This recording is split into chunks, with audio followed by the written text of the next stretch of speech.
Hey guys, it's Snifford here, and as you all know, I like quite a variety of games. For example, I like calm games like Minecraft, Planet Zoo, which, by the way, there will be a new video out for that soon.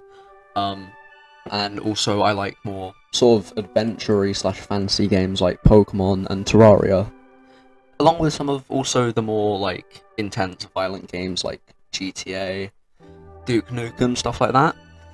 But there is one game that stands out for me more than any others, and it's my favourite game of all time. That game is the most violent game out of any of them that I've ever played, and it's so intense and fast-paced, I just love it. That game is Doom Eternal. Now, I've been playing the game for about just over a year now, and in this video I'm going to be going over why I personally find it to be my favourite game of all time.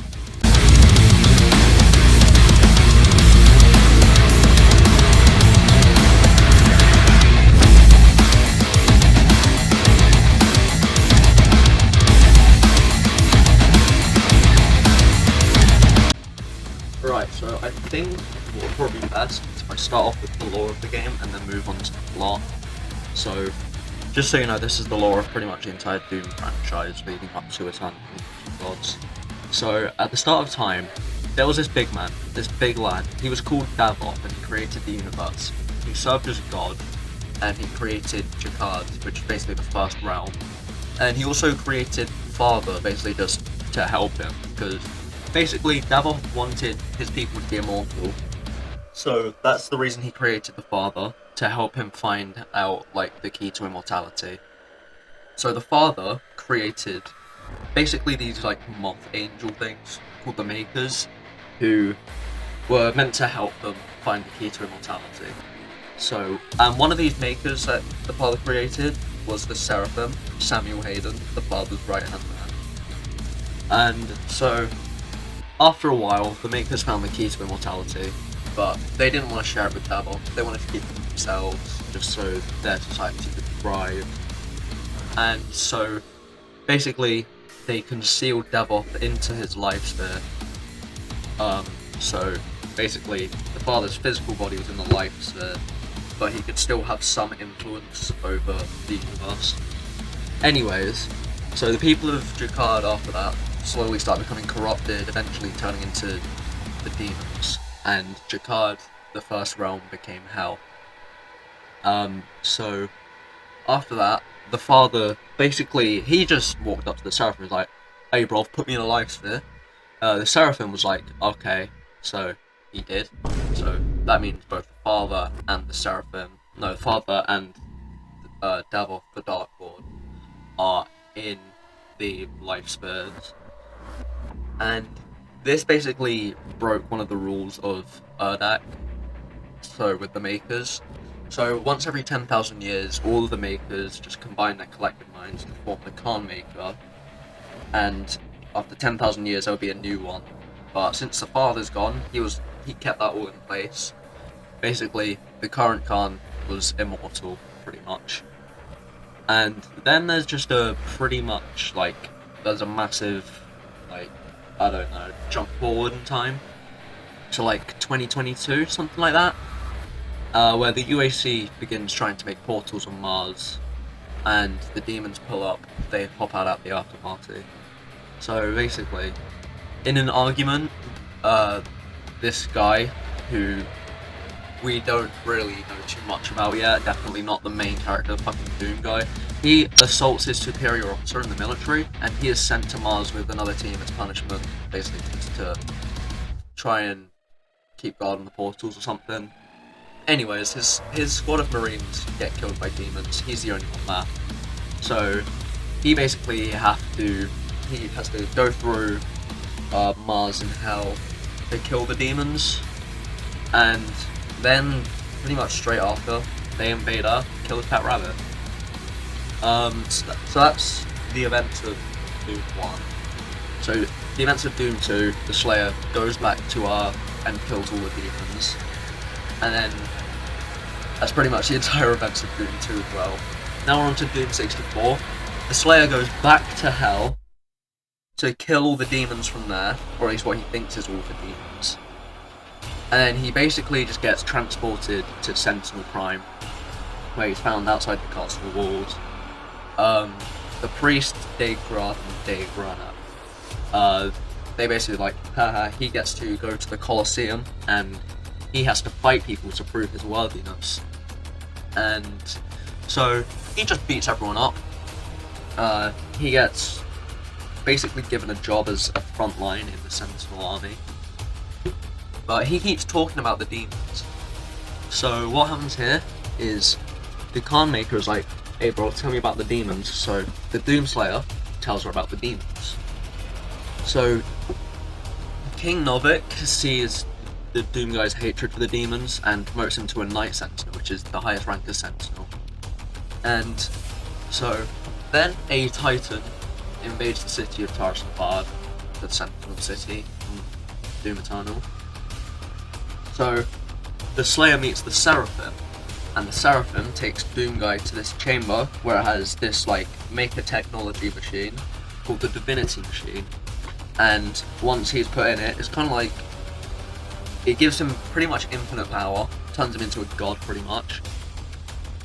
So Davoth, since he still has some control over it, also gave Doom Guy some of his power as well, for some reason. Anyways, yeah, so now that the Slayer's a god, he can basically kill the Titan, and his legend begins. He becomes the Doom Slayer. He slaughters every demon he sees, even being able to beat Titans to death. And this all goes on, he has his own army of Knight Sentinels. He has pretty much all the power in the fucking universe. And then, eventually at one point, his squad of Knight Sentinels get killed, so the Slayer's just alone. And the Hell Priest drop a fucking temple on his ass. And he gets put in a sarcophagus as a result. And then, in about 2155, he awakens, and he meets Samuel Hayden. Oh, it's 2151, yeah. In 2151, he awakens, gets out of the sarcophagus. First thing he does is crush a zombie's head. He gets met by Samuel Hayden in his robot form, not the Seraphim. And basically, the demons have returned to Mars, so he kills them. He goes back into Hell, kills some more, and also kills the Spider Mastermind, who is Olivia Pierce, due to what she'd been doing. So that's the events of Doom 2016. He then gets betrayed by Hayden. There's like a few years between Doom 2016 and Doom Eternal. And we don't know what happens to the Slayer during this time. Apart from that he gets the Fortress of Doom. Still don't know how that happens. However, Hayden returns to Earth. He basically tells the world leaders about the demonic crucible the Slayer got, and also Argent Energy and how they can do amazing things with it. So, using it, they created... Oh wait, before that, Hayden also warns the world leaders about the second demonic invasion, which is Doom Eternal. And so basically, using Argent Energy, they created extremely advanced technologies such as mechs, like plasma guns, electricity guns, things like that. So like, yeah, they were just really fucking busted. But they were defeated easily by the demons, and basically billions of people started to die, and that leads to the plot of Doom Eternal and the Ancient Gods Part 1 and 2, which I will get onto now. So, in what a lot of people believe to be 2163, so demons invade Earth, and despite the ARC's, or the Armored Defense Coalition's best efforts to protect the planet, demons manage to kill about 60% of Earth. They pretty much almost take over it. The only place they haven't taken over is Australia, because, funny thing the devs said, Australia has enough demons in it. Anyways, so yeah. In the opening cutscene, we're introduced to the Doomslayer and his new parade suit, which looks badass. He stands on the bridge of the Fortress of Doom, which is his personal headquarters in the base game. He then basically uses a slipgate, yeah, that's a Quake reference, to teleport to a destroyed demon-infested city in California to hunt down the three Hell Priests, Dig Nilox, Dig Runner, and Dig Rav. So the Slayer successfully kills big Nihilux, ripping his head off. And then he fights demons because it's Doom. Yeah. So then he uses Big Nilox's decapitated head to basically get permission to enter a demonic citadel where Big Ranak and Big Brother are waiting. So basically, the two Hell Priests talk shit about the Slayers, being like, "Oi, bro, you can't save them." And the Slayer's just like, "Fucking what?" Cocked his shotgun. They basically get teleported away, and then the Khan Maker appears. So what happens here is she says, "You can't kill the priest, you can't stop the invasion, haha." The Slayer just ignores her and walks away because he's a fucking badass, you know. And then, basically, he makes his way to the central city of Exultia, where he receives a celestial locator from King Novik. Well, King Novik didn't give it to him, he basically just took it because he needs it. And then he gets transported to a pretty much hell to find the betrayer, Commander Valen. He sacrifices troops to revive his son as the icon of sin. So, Valen powers the celestial locator. He also gives the Slayer this knife, where he says probably one of my favourite quotes in the game. I'll put it here. "Hear me, Slayer. When his heart is laid to rest, then his soul will be at peace. And so will mine."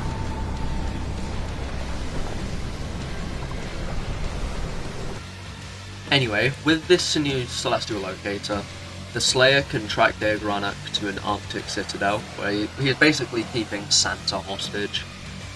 After obtaining the new and improved super shotgun, he fights through more hordes of demons, and he reaches the citadel, where basically we are shown Ranak creating his guardians from the remains of Agadon hunters, which, for context, are extinct creatures from the Telos realm, who were modified to hunt the Slayer and his Knight Sentinels during the Unholy Crusades, which you can find out about, because I forgot to put information in the script. After defeating the new Doom Hunters as they are known, the Slayer basically cuts Dave Ranak's head clean off, and he walks away to the fortress. So, when he returns, the Khan Maker says to the Slayer that Dave Grab has been moved to a more discreet location, and Vega, who is the Slayer's pretty much AI, like Alexa, Siri, whatever, he just says, "Oh yeah, this place is more active, this is where the invasion initially took place." So the Slayer goes to the Super Gore Nest, which is obviously where the invasion took place, it's the largest gore nest on Earth, and he attains the ballista, and he basically, there's this giant heart in the middle of the gore nest, which is keeping the whole thing alive, and so the Slayer basically just uses some electricity from the remains of stuff that's there to basically kill the heart. It shriveled up and it blows up the entire nest. So he also gets the chain gun, which is a pretty good weapon. So next up, he goes to the Ark complex to find Samuel Hayden, since he is apparently the only person who knows how to find Big Grad. And then he kills many demons once again, because food. And he uses these giant turrets to shoot two massive tentacles blocking a door. And he makes his way into the main facility where Hayden is.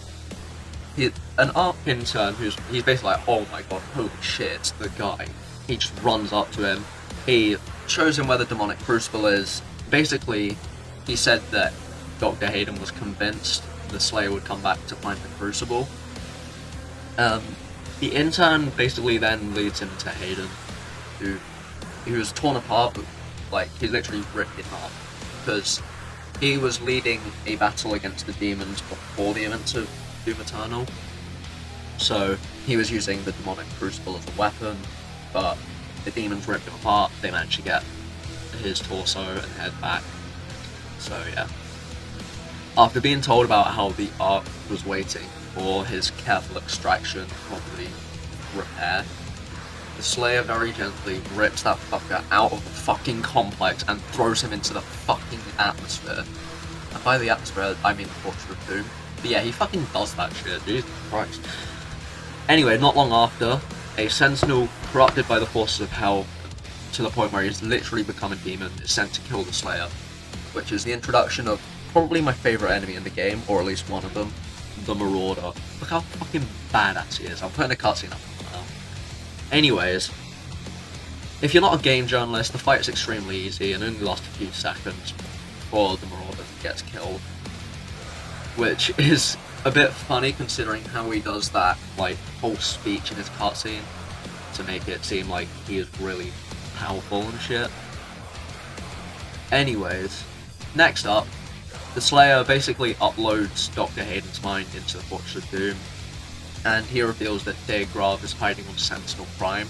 Like, the Slayer doesn't even have to interrogate him or anything, he basically just, the first thing he says is, oh yeah, he's in this place on Mars, or something.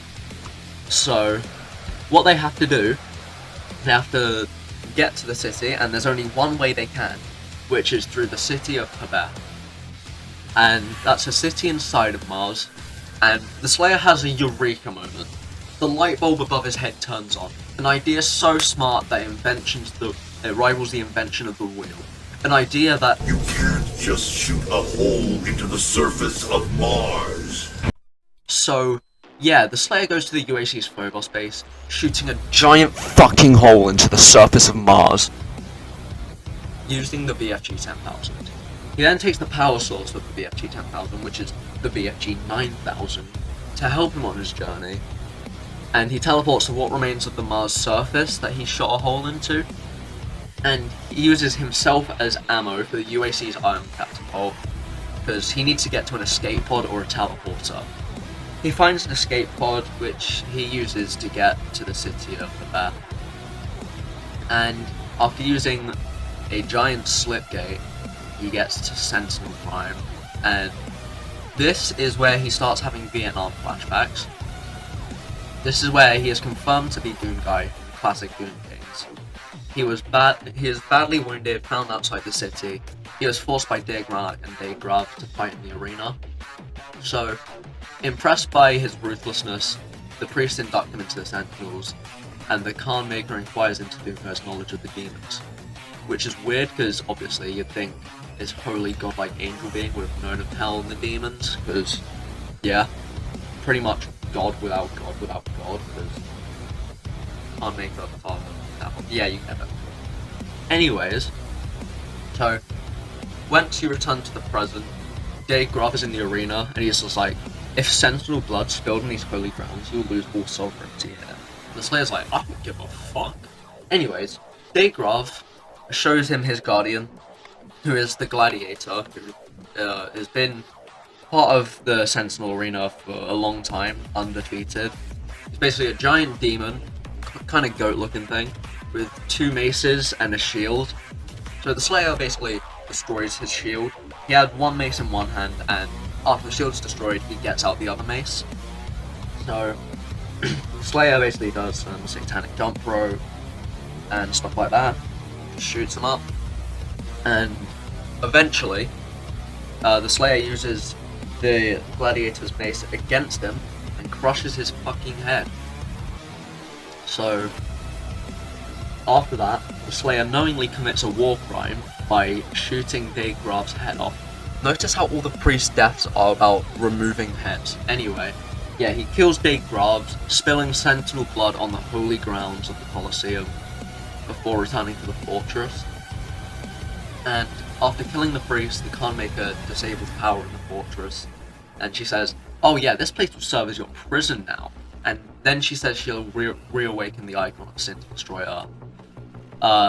However, the Slayer uses the demonic crucible to restore power to the ship, and Samuel Hayden says the only way to stop a titan like the icon of sin is with the Slayer's own crucible blade, which is still in the titan he killed in Taras Nabad. Taras Nabad, as I said, Sentinel City, is where the legend of the Doomslayer began. He breaks the handle of the crucible off of the fucking blade, so that the actual blade itself stays embedded and the titan doesn't rise again.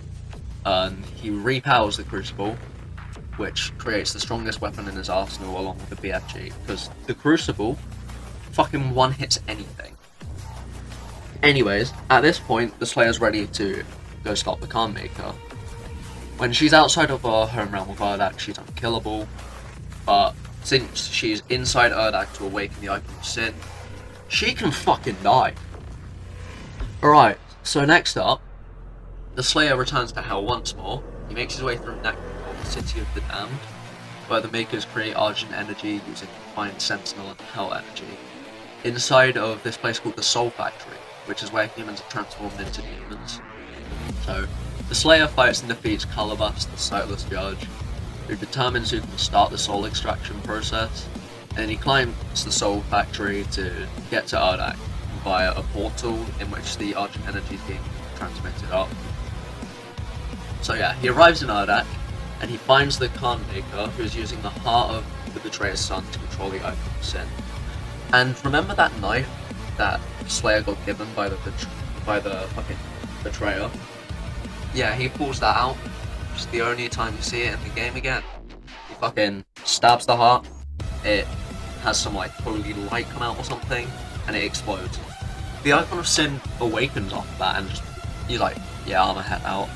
Goes to Earth, because, yeah.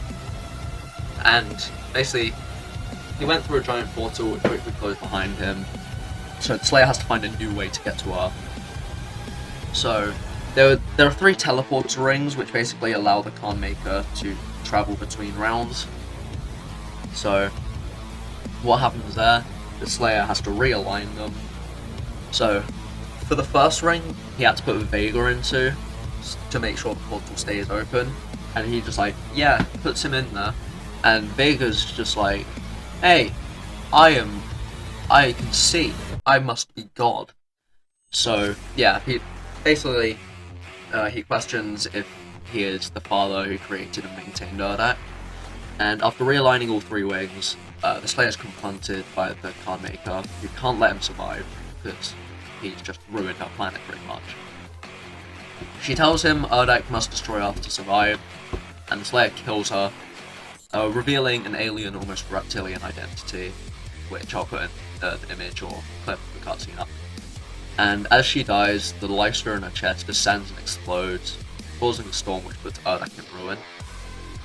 And then, after that, the Slayer jumps into the portal, taking him back to Earth. He fights through massive fucking hordes of demons once more, and then he can punch the Icon. So the Slayer destroys the Titan's armor, and destroys the Icon's arm and torso, and also damages his head enough so that when the brain's exposed, the Slayer can literally just get the crucible, fucking straight into its fucking head, and he then breaks off the handle, killing the Icon of Sin for good. And that's the entire plot of the base game of Doom Eternal. Now let's get on to the Ancient Gods 1.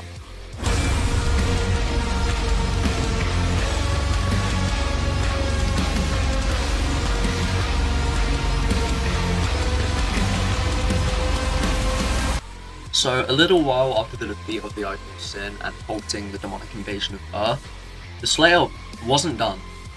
To put it simply, the Khan Maker's death and the conquest of Urdak by Hell gave the demons a chance to dominate all of the dimensions and resume the invasion of Earth. To prevent this, the Slayer, Samuel Hayden, and the Ark embarked on a mission to find the Seraphim, the right hand to the Father and a figure from the Slayer's past, responsible for giving him his power. Travelling via an Ark carrier by sea, the Slayer is taken to the UAC Atlantica facility. He fights his way to the Seraphim containment pod. Hayden transfers his consciousness into the Seraphim, and then that's the point of the game where we find out that Hayden was the Seraphim all along, sort of. You didn't pick up that scene from the Tarstafad level. Anyways, they get back to the ship, and the Seraphim is going through the Transfiguration, a process that turns Makers into the reptilian aliens they truly are, as seen with the Khan Maker. The Slayers are asked to go to the Blood Swamps, so he can retrieve the Father's life sphere for the human sake. However, the Slayer wants to retrieve the Dark Lord's life sphere, because if the Dark Lord dies, so does any demon outside of Hell. So, in order to do this, he has to complete the Trial of Malagog, which is killing a ton of demons and doing certain tasks, I guess. So, yeah, the Slayer retrieves the father's life sphere, and just as he's about to give it to the Seraphim, he realizes, oh wait, this guy only wants it for himself, not for Earth. So, in front of his own fucking eyes, he literally just grabs it, fucking crushes that little shit right in front of him. So, God is dead. He's not coming back. And then he takes the Dark Lord's life sphere back to the ship. And then, upon his arrival, the Slayer reveals he has the Dark Lord's life sphere. Most of the carrier crew flees, apart from one intern, best character in the game, honestly. He decides to help the Slayer to destroy the Dark Lord and stop the Dark invasion for good. As a result, Slayer goes back to the corrupted Urdak to reach the Luminaria, where anyone with the life sphere can activate it and revive someone. So, the father's consciousness is also there, so basically it is revealed that Vega was the father, and he joins the Slayer once again on his journey, not in physical form because the Slayer destroyed the life sphere, just as a voice. And the Slayer meets the Seraphim at the entrance to the Luminarium. He is consumed by Urdak's demonic corruption, so he transfigures and is defeated by the Slayer after a lengthy battle. However, the father, for some reason, he's like, oh yeah, he should survive, and he saved the Seraphim, which probably means he's going to be the villain in the next Doom game. The Slayer enters the Luminarium, and even after being warned that reviving the Dark Lord is irreversible, the Slayer revives him anyway, and then he finds out the Dark Lord is literally a clone of the Slayer. Well, the Slayer's a clone of the Dark Lord, but yeah, you know what I mean.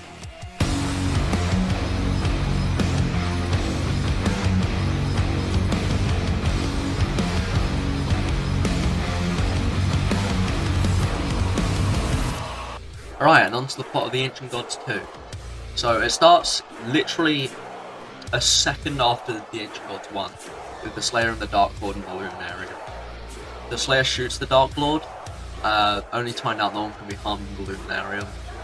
Davoth, who is the Dark Lord, tells the Slayer if he can survive, he'll be waiting in the city of Amora, the capital of Jakad, or Hell, and the first city at the dawn of creation. Davoth then leaves and sends the Slayer to Argent North, where he fights off demon hordes. He meets the Betrayer nearby as a spectre, and he is given a Sentinel Hammer for putting the Icon's soul to rest. The Slayer lights the torch of the King after that to inform the remaining captains of Argent North of his mission. And then, so he's trying to find the World Sphere, so he can unlock the key to the Gate of Devon. So, apparently it's still a day's walk, but that's when a fucking dragon comes along. So yeah, Slayer rides the dragon there. He takes the key to the Gate of Doom, and Doomguy heads to a reclaimed Earth, where basically, obviously, humans have reclaimed their planet from the demons. And the reason he's there is because the Gate of Devon is for some reason on Earth. I don't know why. But yeah, some of the demons are still fighting. So the Slayer kills a lot of these demons, finds the Gate of Devon, and activates it so he can get to Amora. When he's there, the Dark Lord and his army are already there. And, he's got, let's say this, he's got titans, troopers, ships, dragons, demons, everything. So even when the numbers seem a bit too much, a little slipgate appears, and the Betrayer's there. He's got his own Sentinel Hammer, and he also comes in with a few of his own troops behind him, and then a scene ripped from fucking Avengers Endgame. There's fucking 500 other portals, Atlan Titans, the Slayer's own dragons, Sentinel dragons, tanks, fucking catapults, soldiers everywhere, everything you can think of. Literally, fucking, it's insane. My favourite level in the entire Doom franchise, honestly. Anyways, so yeah. What happens next is the Slayer rips and tears through the demons, gets catapulted by Sentinels into the city. I mean, he literally climbs into a catapult, gets shot through a wall. It's fucking awesome. And that's where he can continue hunting down Davoth. And eventually he finds Davoth in a fight. After sustaining damage, Davoth tells the Slayer that he is the true father, and Vega himself confirms this to be true. A few minutes later, the Slayer kills the Dark Lord, In his dying breaths, he asks the Slayer if he has anything to say to him before he's struck down, to which the Slayer stabs him in his chest, speaking his first words since he was found in Sentinel Prime.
When he dies, the life spirit ascends from Devil's chest and it explodes just like it did with the Khan Maker. And as this happens, it kills every demon outside of Hell. However, the Slayer the Slayer becomes weak as the power from the Divinity Machine, where the Seraphim gave him his powers, leaves his body, as some of that power was given to him by the Dark Lord. He falls unconscious. He is then seen being sealed away in the sarcophagus from Doom 2016 by Makers, with a faint heartbeat from the Slayer being heard as it closes.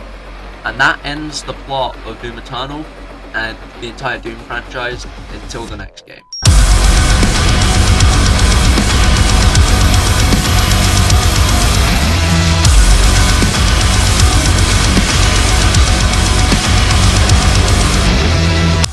Alright, so Doom Eternal is extremely fast-paced and violent, which is what I really like about it.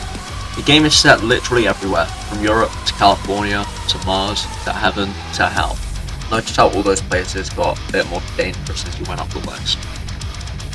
The game utilizes every key on the keyboard or controller, with 9 guns to choose from. The combat shotgun, the heavy rifle, the plasma rifle, the rocket launcher, the super shotgun, the ballista, the chain gun, the BFG 9000, and the Untitled.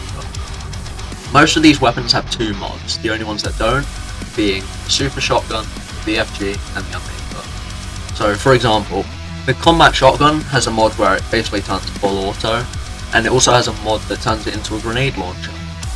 Additionally, there are 2 grenades that can be used and modified, the Frag Grenade, which can be used to damage enemies in large groups, and the Ice Bomb, which freezes demons, prevented them from attacking you, and dropping health on taking damage or death. And there is also the Flame Belch, which sets enemies on fire, giving you armor in return. The best part is that all of these can be upgraded and used together, so you can freeze demons, set them on fire, and then mow them down with, for example, the Chain Gun's mobile turret. There is also a Chainsaw, which allows the player to regain ammo for their weapons if they have fuel. There is a super weapon called the Crucible, unlocked in the Terrace Nevada level, which allows you to instantly kill any non-boss demon you encounter.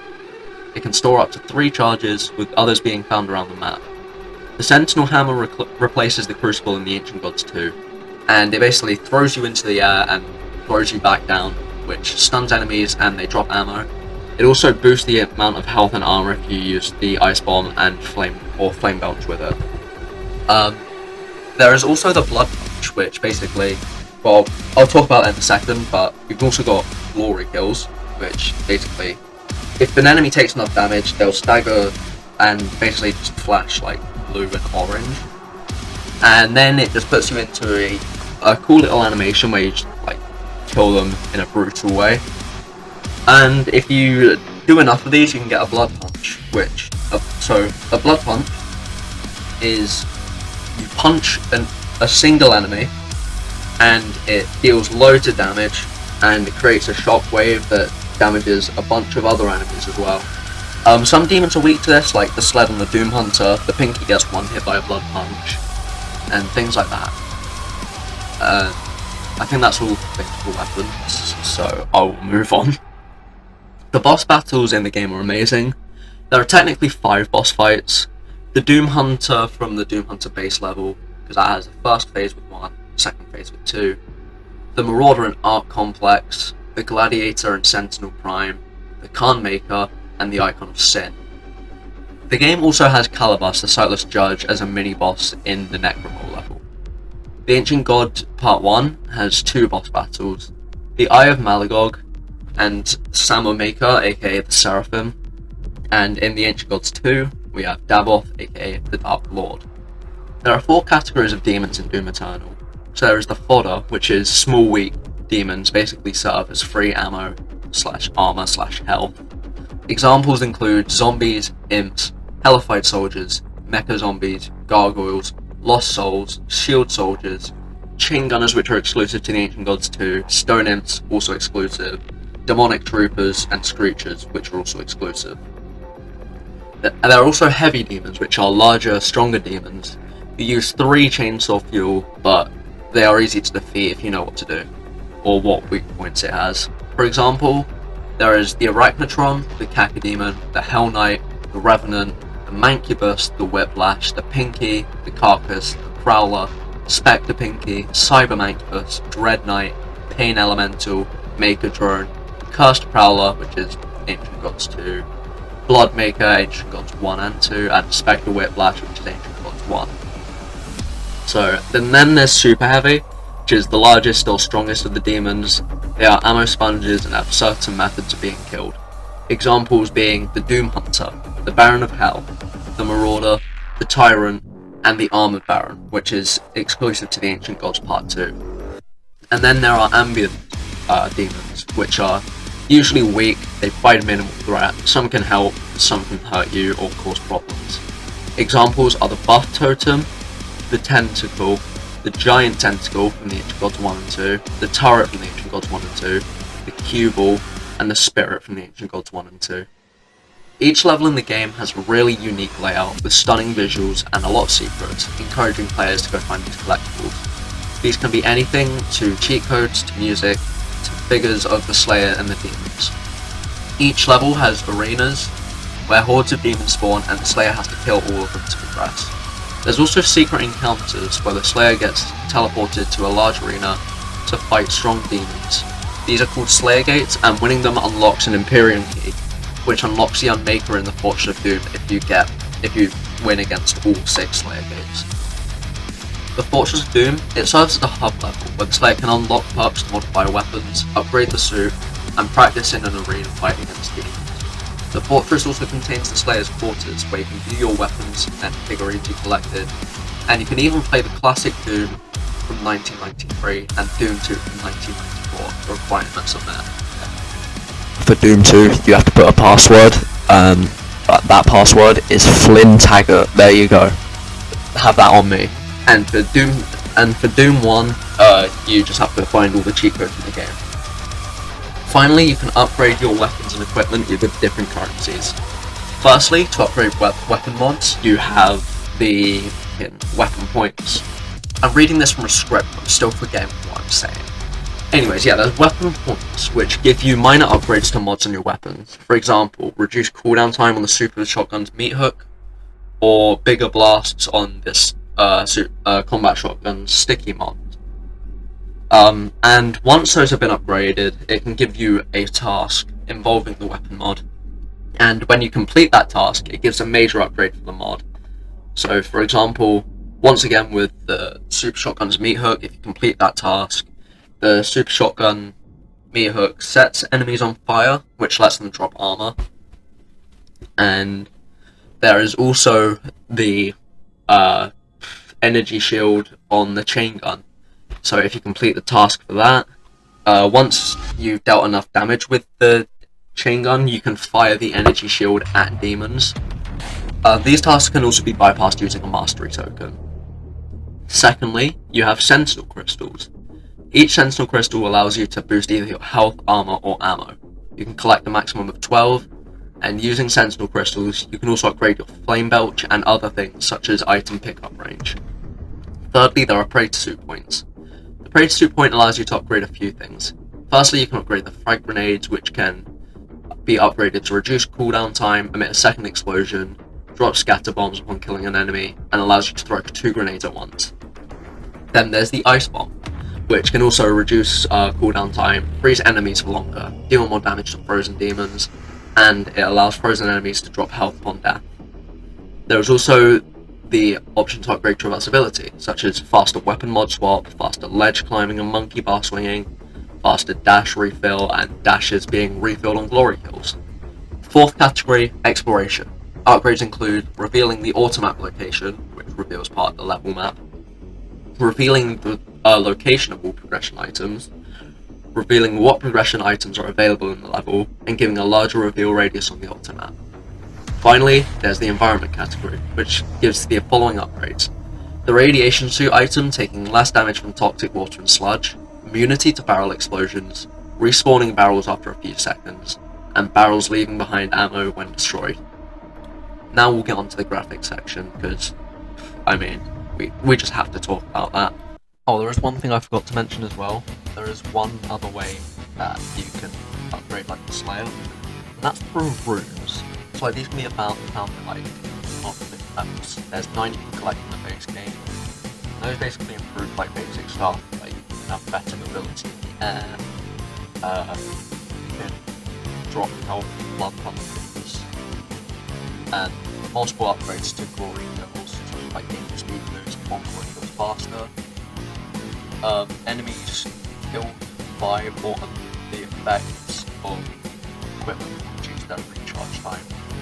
And in the Ancient Gods Part 1, they have support rooms, which basically, they can be found as secrets and can be found in other ways as well, I'm pretty sure.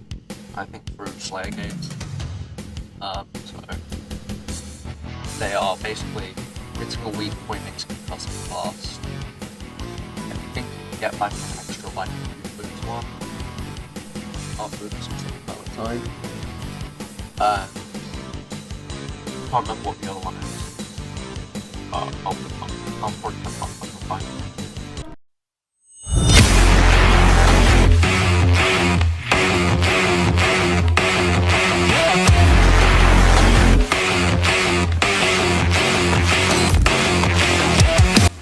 So Doom Eternal doesn't only have the base game and its DLCs.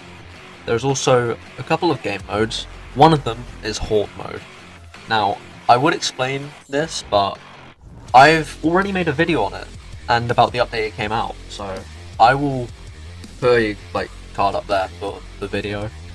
The other game mode is Battle mode. This is quite an unpopular game mode, I'm pretty sure. It's quite controversial. But yeah, it's a multiplayer game mode, and basically one person plays as a Slayer, I think it's 2 or 3 people can play as demons, and basically the Slayer is trying to kill the demons to win, and the demons are trying to kill the Slayer to win. So the Slayer's just a normal Slayer, but the demons have abilities such as summoning other demons and things like that. There are 6 playable demons in battle mode, and those demons are the Archvile, the Mancubus, the Dread Knight, the Marauder, the Pain Elemental, and the Revenant. Similarly to the Slayer, you can unlock different customization for them, such as new skins, new victory animations, starting animations, and things like that, by basically just leveling up in the game. This can be done by Horde mode, I think it can be done by Battle mode, and it can be done by story mode as well. There is also 8 different Battle mode exclusive maps. I don't know which one's which, but there is Armageddon, Celestial, Extraction, Forsaken, Penance, Tundra, Torment, and Corrosion. If I can, I'll try and find images of those maps as well. But the main thing that's popular in Doom Eternal right now is actually modding. There is unofficial modding going on for the game, and it adds some really cool stuff, such as whole new game modes, a whole redo of the entire story mode. You can change battle mode into co-op mode, which is really cool, or you can do a Slayer deathmatch. And there's also a few other stuff, which basically so there's weapon packs, which changes the texture of weapons or weapon skins. And then there's also a few other mods, which are more just for comic purposes. For example, the Shrek Mancubus. But yeah, overall, I genuinely think the modding is really cool, and I really like the community.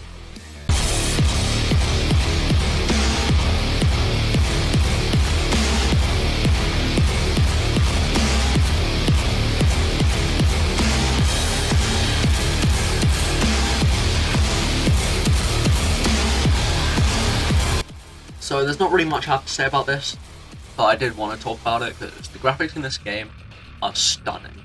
You can tell there was so much effort put into the scenery and it was worth it. So since I don't know what to say, I'll just show some of it for like a minute or two. So yeah, enjoy.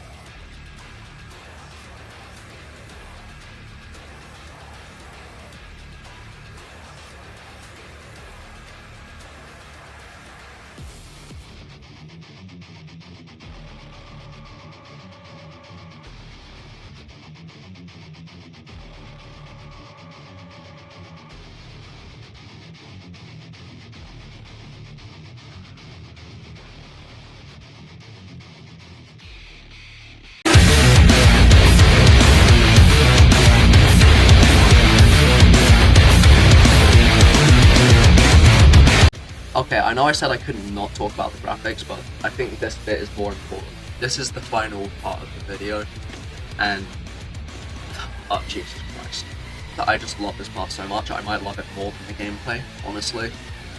The music of Doom Eternal is the best game soundtrack I've ever heard.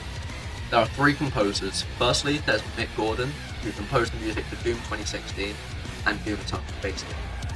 There is also David Levy and Andrew Holsholt, who composed the soundtrack for the Ancient Gods DLCs. Although I love Levy and Holsholt's work, did I say Levy? I meant Levy. So yeah, although I love Levy and Holsholt's work, I honestly prefer Mick's music due to the variety in instruments. I mean, he used a chainsaw and a lawnmower in his songs, as well as just drums, bass, and guitars. He used pretty much everything to make the best metal music I've ever heard. So, I'm going to compare some of Mick's work to Levy and Holsholt's work, as well as maybe some of the older music in the Doom franchise. So let me know whose music you prefer.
Doom Eternal will always be a special game to me. It has such a great community, and it's one of the few games that has a development team that actually gives a fuck. When I'm feeling angry, I can just play Doom for a while to take it all out. I love murder. That's a joke, by the way. There's still a lot I have to learn about the flow of combat, and about the game as a whole, but that's what I like about it. Anyway, I think I'm going to end it there for today's video. If you enjoyed, please like and subscribe to the channel. It will really help me out. And if you like Doom, let me know. If you guys want me to, I'd love to make a Doom playthrough after I finish with Planet Zoo. Anyways, thank you so much for watching, and I'll see you in the next video. Goodbye.